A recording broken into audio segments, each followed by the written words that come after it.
Hey everybody, it's Ron from Pick Dawgz, and this is Ron's Rundown. We're going to go over the MLB games scheduled for Thursday, June 12th, 2025.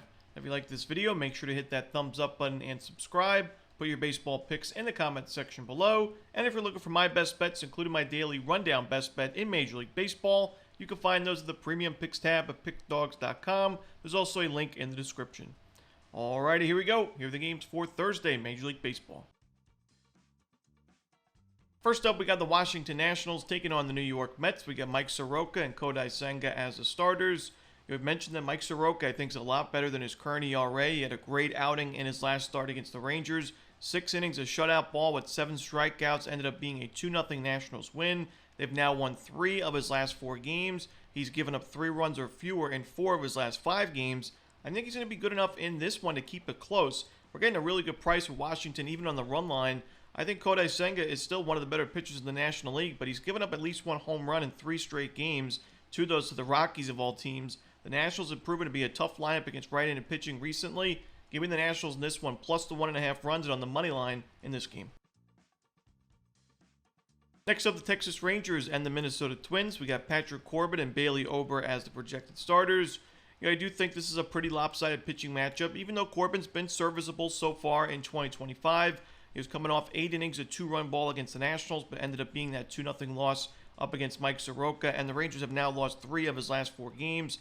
I do think that there are some regression concerns going forwards, giving up 18 walks and 10 bombs in 61 innings. The control's not been bad, but the 43 strikeouts in those 61 innings is a bit concerning. I'd like to see him miss some more bats going forward. I think the Twins have the much better bullpen in this game and the better starting pitching option in Ober, so I'm going to roll the Twins in this game on the money line and run line at Target Field. Next up, we got the Giants and the Rockies. We got Hayden Birdsong and Antonio Senzatella as the starters. Birdsong actually pitched at Coors Field last year, and he pitched really well in that game. It was 6 innings of 12 strikeout, 2-run ball within a 3-2 Giants win. And the very next start, he faced the Rockies again at Oracle Park. Went 5 innings of 8 strikeout baseball with no runs given up in a 5-0 win. So he pitched really well against Colorado last year. I think he pitches pretty well in this game at Coors Field. Senzatella is still one of my least favorite options in this Rockies rotation. I think that he, even though he got out of some trouble in his last start against the Mets, he still only went 4 innings, giving up 4 walks. The pitch count's gone way up early in his starts. I think he's in trouble in this one. So give me the Giants here on the run line, laying the 1.5 and 2.5 runs at Coors Field.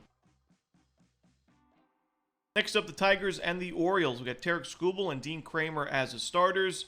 I do think this is a pretty lopsided pitching matchup. I will say Kramer's been a lot better at Camden Yards than he's been on the road, but I don't think it's going to be enough for the Orioles to compete. I think Skubal, one of the best pitchers in baseball, facing an Orioles lineup that's not been good against left-handed pitching this season. They've improved a little bit in the last 30 days, but not by enough. I think Skubal can go 6-7 strong innings, and I think the Tigers can do enough damage against Kramer to win this game and cover the run line on the road.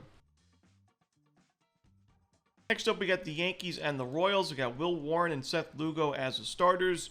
I think this is going to be a higher scoring game. I think that with Will Warren, somebody that I mentioned, I do like in this Yankees rotation, but right now his control's been a big problem. He's had 8 walks given up in his last 6 2/3 innings against the Dodgers and the Royals. Yes, the Royals aren't necessarily the most patient lineup, and they do have a low walk rate, but their strikeout rate is also very low. So for a strikeout-dependent starter like Will Warren, I think that could be a problem. I think the Royals can get to him for a few runs, but I also don't necessarily love the matchup for Seth Lugo against the Yankees team that in the last 30 days, number 2 in team OPS and isolated power against right-handed pitching. Lugo's got decent numbers against the current Yankees lineup, but still a pretty steep expected slugging percentage of .444. I think the Yankees get on the board early, so I'm going to roll with the over and Yankees-Royals. Next up, we got the St. Louis Cardinals and the Milwaukee Brewers. We got Sonny Gray and Jacob Misiorowski making his Major League debut in this one. I think that this is going to be a competitive game. I think Misiorowski could put together a strong Major League debut. He's got great strikeout numbers, obviously a lot of upside to his game as one of the bigger prospects in all of Major League Baseball, let alone the Brewers organization. And, St. Louis in the last month, they are a tough lineup against right-handed pitching. They've got a low strikeout rate, but also a low walk rate. I think that Misiorowski can go 5 strong innings. I think Sonny Gray can also pitch pretty well. I like the under in Cardinals-Brewers, and the game is going to be competitive. Next up, we got the Pittsburgh Pirates and the Chicago Cubs. We got Andrew Heaney and Jameson Taillon as the projected starters. Andrew Heaney pitched really well in his last game. He left the game early, only 73 pitches in 6 innings because of cramping, and we'll have to see if he's ready to go for this one, but he's in great form overall. He pitched really well against the Phillies. He's given up 2 runs or fewer in 4 of his last 5 starts, and the Cubs have not been amazing against lefties in the last 30 days, so I think Heaney could pitch pretty well. I think Taillon also has a strong outing. He's got great numbers at Wrigley Field. He's in good form overall. You got pitcher-friendly weather at Wrigley Field, looks like. Cooler temperatures in the low to mid-60s. The wind blowing in. Give me the under in Pirates-Cubs. The final game we're going to talk about for the Thursday card in Major League Baseball. It's the Chicago White Sox and the Houston Astros. Davis Martin and Framber Valdez are the projected starters. Framber's got pretty good numbers against his current White Sox lineup.